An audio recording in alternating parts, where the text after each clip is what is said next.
The college football experience, Old Dominion Monarchs 2024 season preview episode on the Sports Gambling Podcast Network is brought to you by Underdog Fantasy. Sign up with Underdog Fantasy with the promo code TCESGPN to score your $250 in bonus cash. And look, they just introduced college football best ball. Get on over there. Promo code TCESGPN once again to score up to $250 in bonus cash. We're also brought to you by Rhythm. Get your free 7-day trial period today by going to sportsgamblingpodcast.com/rhythm. That's RITHMM. And remember, as always, folks, too, let it ride. Hey, everybody. Joe Theismann here. You're listening to SGPN. So do this. Let it ride.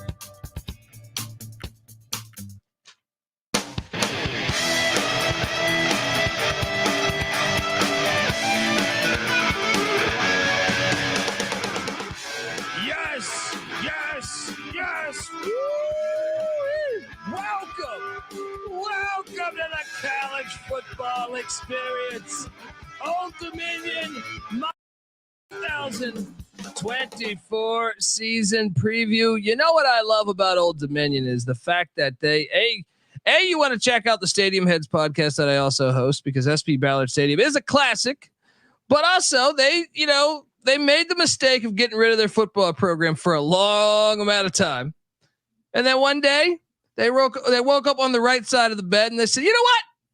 Fuck, it's been about 50, 60, 70 years. I don't remember. Let's start the football program back up. And they did. And they, this was not that long ago, folks. I want to say it was 2008 maybe that they started it up. I should have put this in my notes, but I didn't. Somewhere right around then they started up the football program again and played on the same grounds that their old stadium was at. So it's fantastic, it's in that area. You want to talk about a sleeping giant? We could talk about the amount of talent that comes out of Southern Virginia. Excited to talk ODU football as Ricky Ronnie enters a pivotal year in his tenure there. If you're wondering just who the hell you're listening to, that's fair. My name is Colby Swig at Database Dan, aka Pick Dundee. That's not a pick. This is a pick. He was raised in the land down under, where a man thinks on his speaks with his fists, and lives by his wits. When Dundee happened, he was a superstar. I'm probably drinking too much and celebrating too much and not sleeping. Would have killed a normal man, but no, that's gone. The medical advice I got from that was like being hit by lightning. Pretend it never happened and get on with your life. Monarch football, let's go. I got to give it to Ricky Ronnie. I ate a big old bag of shit on this team last year. Very impressive, in my opinion. I know you look at the record, you see 6-7, but I was after the way they got hit in the portal the year prior, I was like, "There's no way that this team is going to win anything." And coaching, because Kadarius Callaway, who's now at Cal, by the way, we'll talk about. Dude, he had some monster games for the Monarchs. Look at that Marshall game where he had it was like Tecmo Bowl numbers. He had 8 rushes for 300 yards. Simply incredible. I am joined by my co-host. You've seen him on plenty of these previews if you've been following us in the off season here. He's also the host of the MLB Gambling Podcast and the NBA Gambling Podcast. He's also writing a ton of great college football content, sportsgamblingpodcast.com. Give it up for Latte Smith. How are you, my friend? Man, I'm glad I wasn't on the show with you last year because I would have been doing the same thing you were doing. I lost a lot of money on this team thinking the exact way that you thought. It's no way they can recover from all of this. I mean, it wasn't like they were great the year before. You know what I'm saying? I just thought they would be a 2-10, 3-9 type of year. I lost a lot of money on the team, man. Yeah. Ollie Jennings, everybody that was somebody off of the team before. The quarterback Hayden Wolf had gone to Western Michigan, and you're just sitting there reading off one by one, and you're just like, this team's going to be ass. Yep. Well, I got to give it to Ricky Ronnie because I thought they evaluated the talent very well, and the guys behind them were better than I thought. Well, better than I knew them to be. Yeah. So that kind of has me encouraged this season because guess what? In my opinion, we're going to get to the portal, but I feel like they kind of got hit again. Yeah, they did. It's that's the new thing of being a group of five is like you don't, especially in like Southern Virginia, where you just know that you're going to have some talented guys there that fell through the cracks. You know what I mean? Like you're just going to. There's that area to me. I know we talk a lot about like, on the specifically the episodes we do, Lante, we've said like Georgia, New Orleans, Florida, LA, or California. Those are like hotbeds for talent. But North Carolina and Virginia, and specifically Virginia in general, even Northern Virginia has some talent, but Southern Virginia, I mean, there's a lot of great players historically that have came out of Southern Virginia. So that's why I actually think they should be a sleeping giant in this conference potentially, is because you're located in kind of an underrated, undervalued place. If you can just get a couple of these guys, right? Yeah. Yeah. I mean, listen, the DMV area, not just in football either. I'm just like overall, like just the landscape of, athletes that are in the DMV area. It's unreal. I mean, look, the number one pick from a year ago, he's from the DMV area. Caleb Williams. Yes. Yeah. You know what I'm saying? So it's a ton of talent there. I honestly think that it benefits those schools like, JMU, ODU, and some of those lower tier schools because Virginia obviously is not recruiting at that type of level. Virginia Tech, all right, they're kind of getting back to what they used to be. But I think those smaller schools kind of benefit because they can't miss out on all of those guys. You know what I'm saying? Yeah, exactly. There's I could talk for 5 hours about the amount of great players. And like you said, it's not only football too, it's basketball, all sports really. How much better would Patty C be if he would have went to Virginia Tech?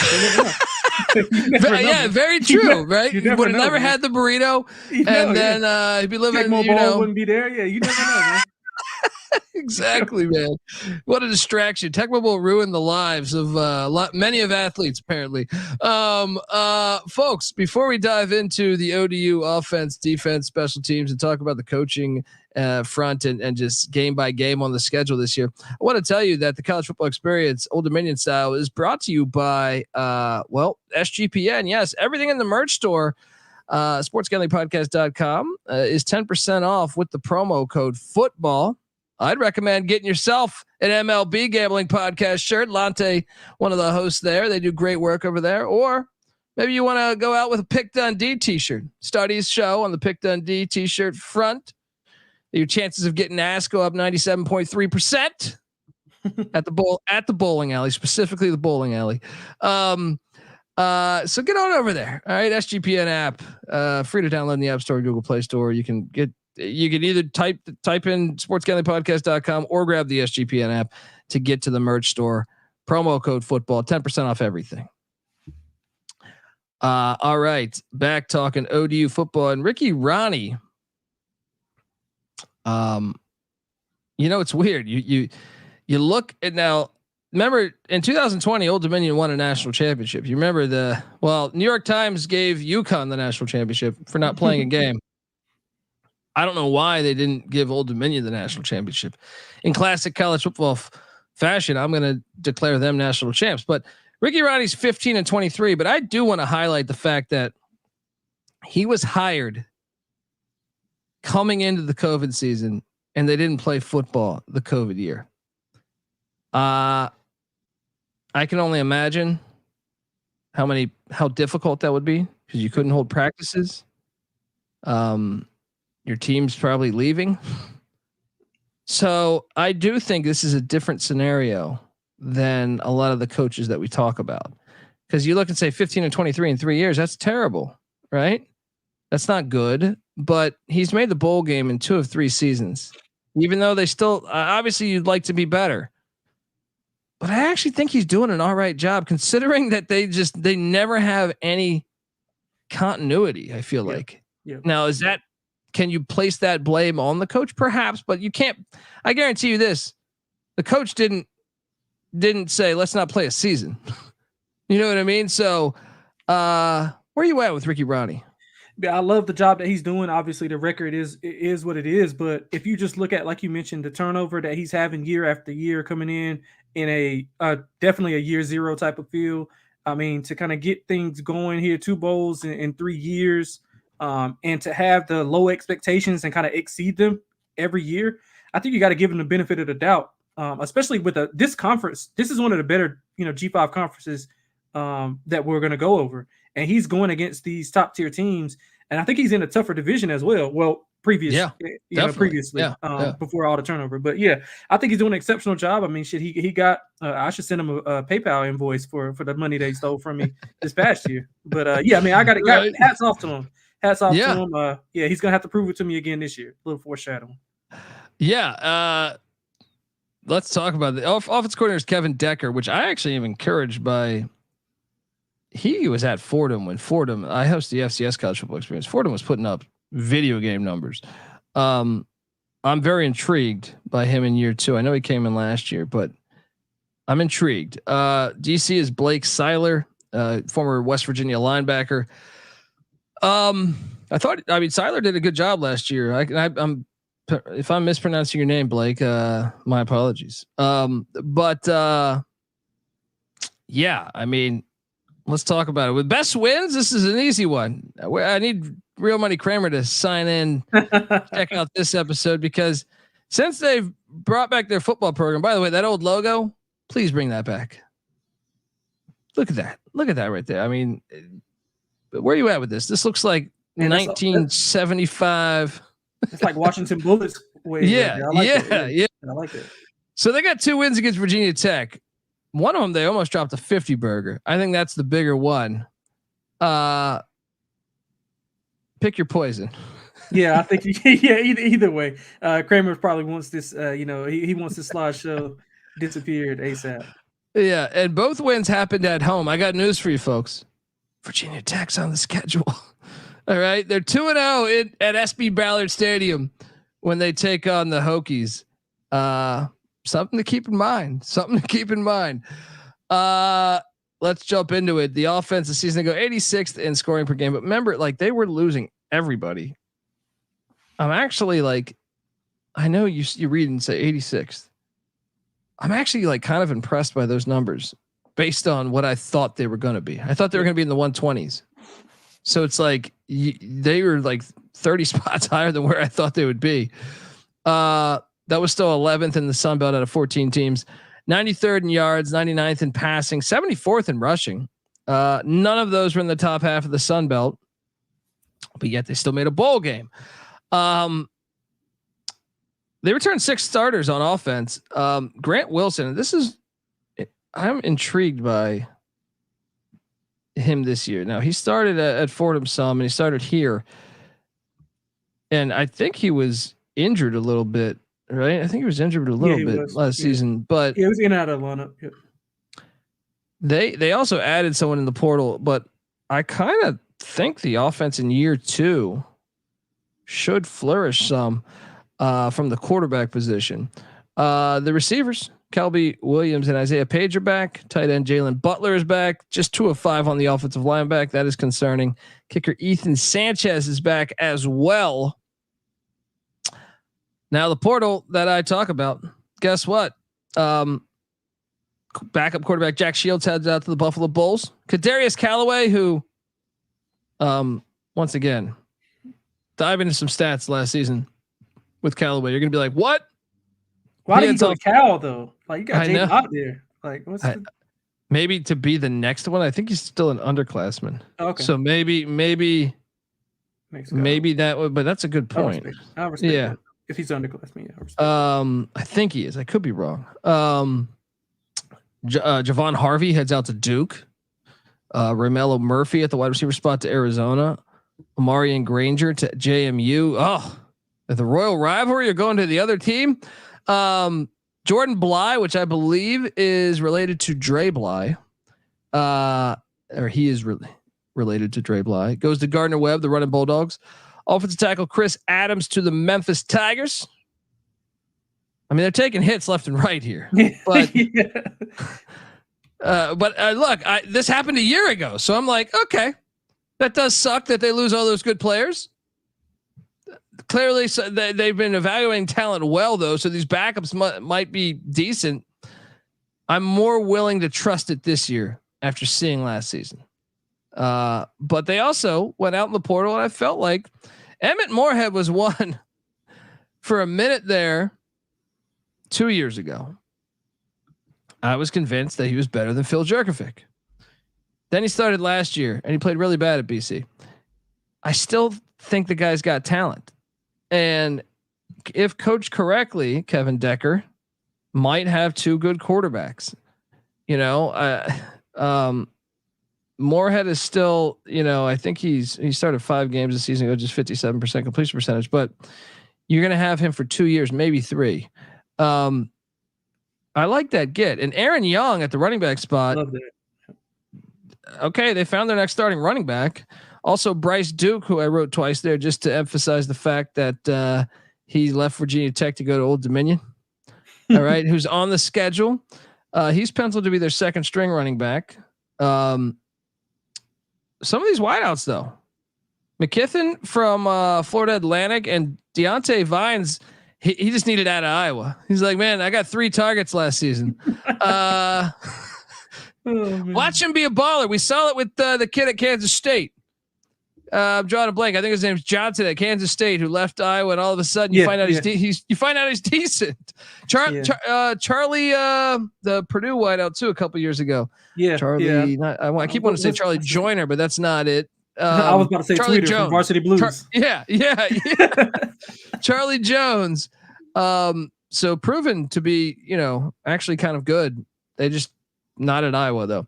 Wide receiver Dallas Sims comes in from Minnesota. Pat Conroy from Merrimack, the Warriors, and then they load up on the offensive line. I will tell you which one I do trust there.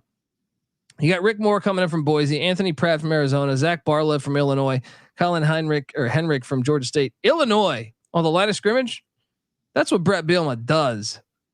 Barlev, I know he's probably not. I mean, I'm looking. Yeah, he's projected to start. Of course, anyone that comes in, I feel like at Illinois, you can't fuck around on the offensive line. So, I'm intrigued.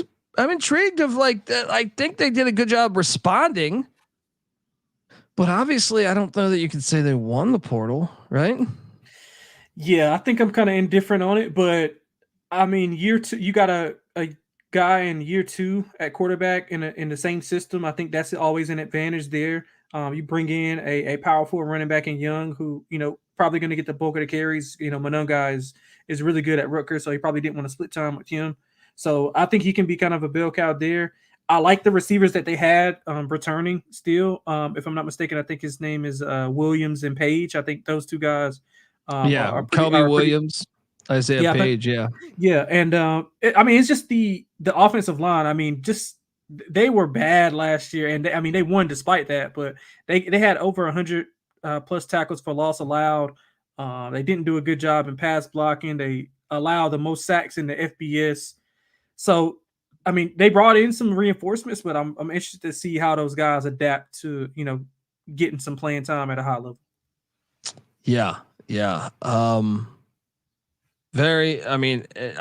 will say they were more aggressive this year in the portal than last year, like bringing in talent. So that might pay off.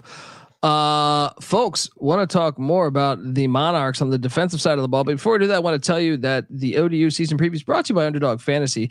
Underdog Fantasy Pick'em is giving you a chance to win 1,000 times your entry. Or you can play fantasy football the right way with Best Ball. Yes, Best Ball Mania is live with $15 million in prizes. They just released college football Best Ball, which I had never even heard of anywhere. So get on over there. We dropped an episode where we did a Best Ball draft on this very platform. So go check that out. Moneyline Mac, myself, NC Nick. You can now use specials and boost on all flexed entries as well. So sign up. And when you do, sign up with the promo code TCESGPN to claim your special pick plus first time deposit offer up to $250 in bonus cash. UnderdogFantasy.com, promo code TCESGPN. We're also brought to you by Circa Survivor and Circa Millions. Yes, love the beautiful Circa Hotel in Las Vegas, Nevada. If you don't have a trip booked yet for Las Vegas before football season, may I recommend Ultimate Contest Weekend? It's a great time to go out. You can hang with Stacking the Money Green and Real Money Kramer and enjoy some of the open bar events at the greatest sports book in the world, August 22nd to August 24th. Use the promo code SGP15 also to save you 15% off your hotel room that weekend. But you do want to sign up in person at Circus Sports between now and September 7th. And use a proxy to play from anywhere. We even have a deal with the proxy. Go to proxy.footballcontest.com to save you $50 with the promo code SGP, and you'll also win a free hat. Get on over. All right, back talking Monarch football here. So do you think the offense will be better? Yeah, I do. I think they'll take a tick up. I mean, essentially what we've been saying for pretty much every one of these teams, the level of defenses is coming down.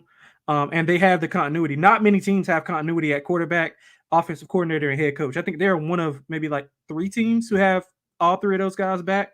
So I think that, breeds comfortability within that offense. If they can get the offensive line to, hell, you can't be worse than last. So they got to improve. You know what I'm saying? You brought in a couple like P5s. They didn't do that last year. So you got to be better there. So just off that alone, I think you can expect a jump up in offense. And then the defensive side of the ball, they were 71st in scoring per game. They were a much better defensive team than offensive team. Once again, shout out to Blake Seiler, former K-State DC there. 71st in scoring per game, 82nd in yards, 108th in passing, 44th in rush defense, top 50 rush defense. All of those were top half of the Sun Belt. Impressive stuff. Here's the bad news. You only have 4 starters back, but hey, as the chat is saying, shout out to how do I pronounce this? Is this still Carter 7? If I'm fucking that up, my apologies. But Jason Henderson is a complete dog at the linebacker spot. He's returning with EJ Green, and they also have 2 on the line of scrimmage coming back on the defensive side of the ball. But the secondary, new faces. So we'll see. Those, by the way, some of these old logos, absolute fire. I don't know about that one. That one's cool, but I like this one right here. That one is fire. They should put that on the helmet. Put that on the helmet.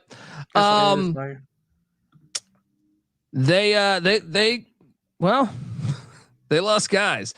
Lamarian James at the corner spot to TCU. Charles Yates, who they thought they brought in from Arizona, heads out to the Flaming Libs of Liberty. Jakarian Lathan to Texas State, who is, in the conference. Safety Terry Jones to Indiana. Linebacker Wayne Matthews to Michigan State. Defensive lineman Jalen Satchel to Michigan State. Devin Brandt to New Mexico. And then don't forget Sean Asbury to Indiana, as well as Taj Rael to the Memphis Tigers. Dude, you got 2 pages of hits here. They were active trying to bring some guys in, but they only brought in 4 guys. You lose 20, you bring in 4. This is where they really lose the transfer portal to me, though. Is Ricardo Williams comes in from Georgia State. Angelo Rankin comes in from Richmond. Richmond's a good FCS, so maybe that's a nice get. Safety Patrick Young Smith from North Texas, and safety Will Jones from South Florida. Whew. They lost the defensive side of the ball in the portal. Huge loss, man. Yeah. I think this is what brings their team down. I expect the offense to take a step, but defensively, man, the defensive line they produced under 20 sacks. I think that was bottom 5 in the FBS.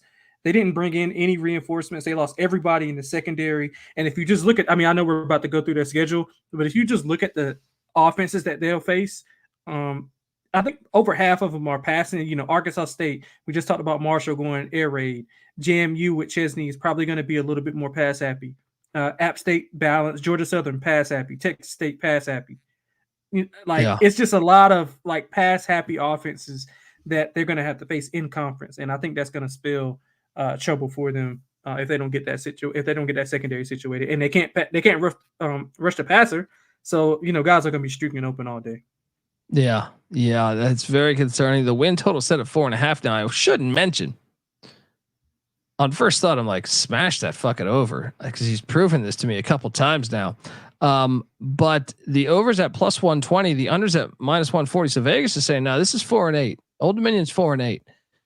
I'm pretty surprised at that number, based on the, 2 of these Ricky Ronnie seasons. And also I'm pretty surprised on the juice, like how they say 4-8. Cause my first reaction would be like, man, it's the second year in the OC's system. Their offense has got to be way better, even though they lose Kadarius Callaway and a couple other guys, but I just feel like you're going to know the system more. And if the defense, I know the defense will drop off, but like I've made this case on every other Sunbelt episode we've done, is that the conference is not as good offensively as a year ago to me. So I think there might be more value in taking the over this year than the other years. But to be fair, I did eat shit on this team last season. So they're plus 3,000 to win the Sun Belt. They're plus 30,000 to make the 12-team Invitational, and they're plus 200,000 to win the Natty. 4.5. What's your first reaction to that? Man, listen, I hope Sean and Ryan are listening, because I'm gonna go over. I'm gonna go under. I'm gonna lock it up too. I know we're gonna get to that. Yeah, but if I lose this one, man, I'm gonna have to sleep in the SGPN studios. So I hope those guys are listening. Yeah, they got a couch. All right, I can arrange that. Now I will say the bathroom scenario is not the greatest, but let's get to the schedule, because game 1. Whew. Okay, Williams-Brice Stadium, great college football environment. Take it on South Carolina. I think they're like 20-point dogs, if memory serves me correct. 20-something point dogs. Yeah, 0-1. Yeah, 0-1. yeah. South Carolina. The issue here, South Carolina has one of the best defensive fronts in the SEC. They are going to literally obliterate that offensive line. They're going to obliterate them. I would lay the 20.5. Yeah, I mean, now I will say they did lose Spencer Rattler, and they're starting a freshman, but still, I don't know. It's just that defense is going to be so good. Yeah. 0-1, and then I mean they made a mistake of putting these guys on the schedule. East Carolina comes to town on the 7th.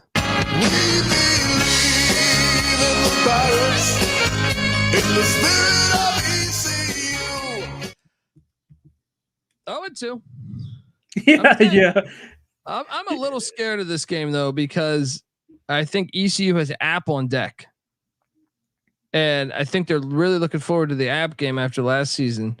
So it's like it is a little bit of a sneaky spot, but I just think ECU is a better team right now. So I will take ECU to beat Old Dominion, but not by that much. Yeah, I agree with you. I'm taking ECU as well.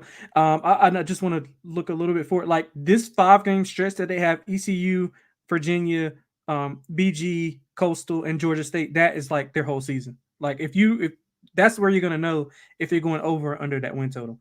And if you look, 3 of those 5 games are on the road, so that's gonna make or break your season. I got them losing here. I got them 1-1. Wait, you got them 0-2. 0-2. I'm sorry. I've got them 0-2. Yeah. I got them losing 0-2, and then Virginia Tech's never won at SB Ballard, at least since they brought back the team. Maybe they won in like 1930. They're gonna win the first one here. Oh, you got them winning that. Look, I will be rooting for you to win this game so much, Old Dominion, so much, just because I love little brother beating big brother. But I think the Hokies are just gonna get them. I mean, but I am intrigued, man. 2 in a row at this stadium. I just feel like Virginia Tech returns everybody, man. Everybody. So I got them 0-3. You? Jalen Lane's going to be running all over that defense, man. He's going to have a field day. Yeah. As much as I would love Kramer to kind of, be sweating out his minus whatever they're going to be laying in that. I think Virginia Tech, Kyron Jones and company are going to get it done. But I think it'll be close. I think it'll be close. They'll be up for that game, especially if they get close in that ECU game. Yeah. Then they get a bye week. So 0-3. We both have 0-3. They get a bye week, and then they head to the Doit to take on Bowling Green in Ohio at Doit Perry Stadium. Give me a win. I'm not buying into this Scotty Leffler shit. All right. I know that Green somehow beat Georgia Tech last season. I still just am not sold on Bowling Green being a good team. ODU goes up there, gets the dub. What are you doing here? I'm high on Bowling Green, man. I think they can possibly win the MAC. I like their personnel that they got. I just don't think he's a very good coach. So yeah, I can attest to that. Yeah. I'm gonna give him a loss here, man. I got him 0-4. All right. I mean, it very well could. Like I said, Bowling Green goes. They're probably going to be a bowl team. And shout out to the schedule makers that gave him 3 straight away games. Right. Then they head to Brooks Stadium to take on Coastal. You're really going to need to get this game. I don't think you're going to get it. Yeah. But if Coastal's just a little bit down, you might be able to steal it. I got him 1-4. You got him winning this one? Nah, I got him 0-5, man. I think that's a tough game. I mean, they're air raiding it out. Well, not air raid. They're more pro style, but they're gonna throw the ball a ton. And then how much do they have left in the tank after going 3 high level games? Well, actually, I think 3 high level games in a row, and then you're going to the beach. You're going from Bowling Green to all Coastal. Around. Yeah, like that's terrible, man. I got them 0-5 though. Then they head to Center Park Stadium there in Atlanta.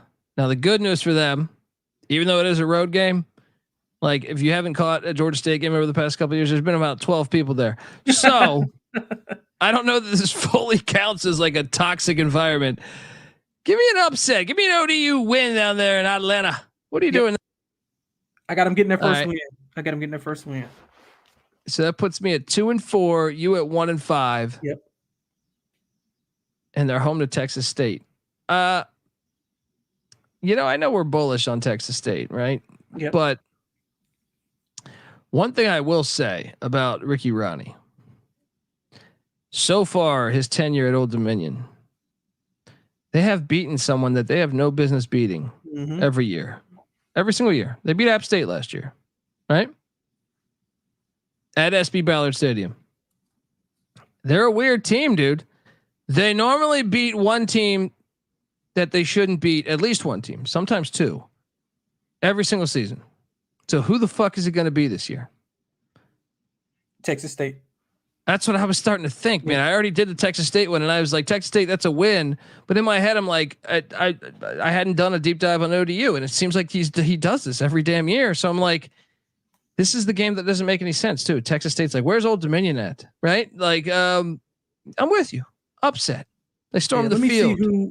Let me see who Texas State has before they go there. If I'm not mistaken, they got a tricky game before they go to ODU. They'll be playing a stretch of Sam Houston at home, who's a tough defense, at Troy, and then Arkansas State. So they got 3 tough games. They'll be going after the game against ODU. They'll be going into a bye with Louisiana on deck at home, which is a big game.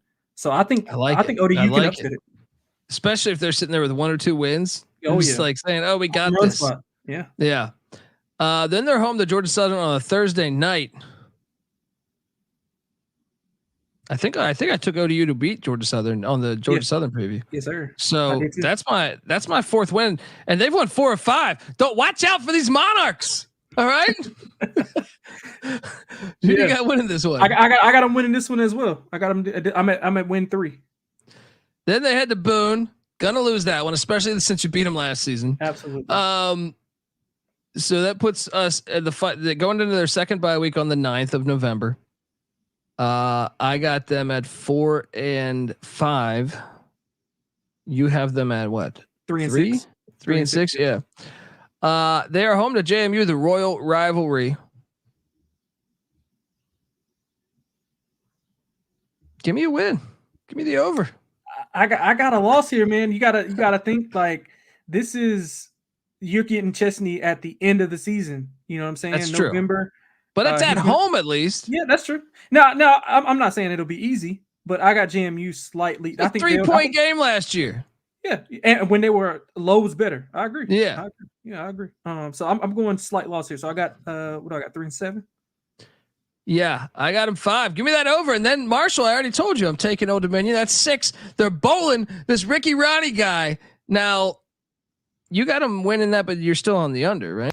Yeah, I got him winning at Marshall, which will be that'll be my 4th win, and I got him losing at Arkansas State. Because that very well could Arkansas State a win and go to the the Sun Belt championship game or win the division game. And it's kind of like the Texas State game. For how for Texas State, they're like, where the fuck's Old Dominion? Have we even played at Old Dominion ever before?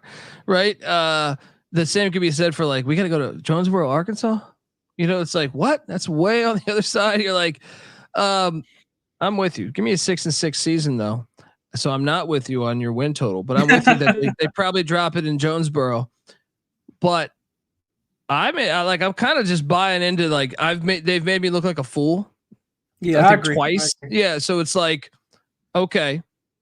They'll find their way into a bowl game and they'll probably lose the bowl game in like a double overtime way and go 6-7. And ODU fans should probably be happy with Ricky Rowdy. I mean, I don't know. In the portal again, and we'll do this all over. Exactly. And next season, we'll see that Aaron Young is starting at, he's a senior. So, but Grant Wilson, their starting quarterback, will be, probably at Tennessee or somewhere. I don't know. Memphis. We'll see. And, I'm sure Kelby Williams, who's a junior at the wideout spot, who's a stud, will probably be, starting for Virginia Carolina. Tech. Yeah. Or Virginia Tech. And, but they've proved it to me. Watch. I'm going to be super pissed if I miss this though. I'm going to be super pissed if I miss this. Yeah. I feel you, man. I had a little remorse as well, but I'm gonna go under. I feel good about it, man. I think those 4 wins could easily turn into, to have half of those. I think half of those they can lose. So I think the ceiling is. I mean, I think the floor is like 2-10. But what if they beat Virginia Tech? Yeah, then all bets are off. Or what if they fuck up my Pirates? What if they fuck up my Pirates? Split there? Yeah. If they split there, then I think that they'll lose a game that they're not supposed to lose, like one of those Texas home State games. maybe or something. Yeah. Well, Texas State they'll be dogs in, but I was thinking more like Georgia Southern at home, or maybe they'll lose at Bowling Green. I mean, I think so. They'll drop one of those. But we've been saying this year, it doesn't make any sense to me. Someone is going to be better than what we think. Yeah. I'm almost through all my Sunbelt previews. The only one that I like, I'm starting to think maybe should I take him as a surprise team? Because who the fuck is going to surprise? Like, you see this every year in college football, but normally the cast of characters in the Sunbelt. I don't think it's going to be this year. I think besides App and Texas State, is it going to be Louisiana? Is it going to be, could Troy still in Parker's first year? I don't know, but I'm saying somebody is going to surprise just by default. Someone's going to have to win these games. I think ODU might be that team. They might be that team, but look, from the West, they get the best teams. Yep. You don't want Texas State and Arkansas State this year. They got them both. Yeah. You know what I mean? So they got them both. Yeah. It's like that schedule is tough. So maybe it's not them. Maybe it's, we'll see. Check the next preview. So there's gonna be one of these teams is gonna surprise. But I am on the over. Lante is on the under. Make sure you give Lante a follow on Twitter at xxlanteXX. And make sure you check out all of his writing. He's killing it with college football previews at sportsgamblingpodcast.com. He's also been a big part of this show with the season previews. Also, check out the MLB gambling podcast and the NBA gambling podcast. Obviously, the MLB season going on right now and heating up, and the NBA season right around the corner. So check out both of those. And also check out me on Twitter at DColBD. The College Football Experience is on Twitter at TCE on SGPN. Don't forget that we're breaking down all 134 teams. So every single team, there's only like 22 teams left here, folks. Get on over there. So that means we have 110 of those things out, 112 of those things out already. Go listen to them all. All right.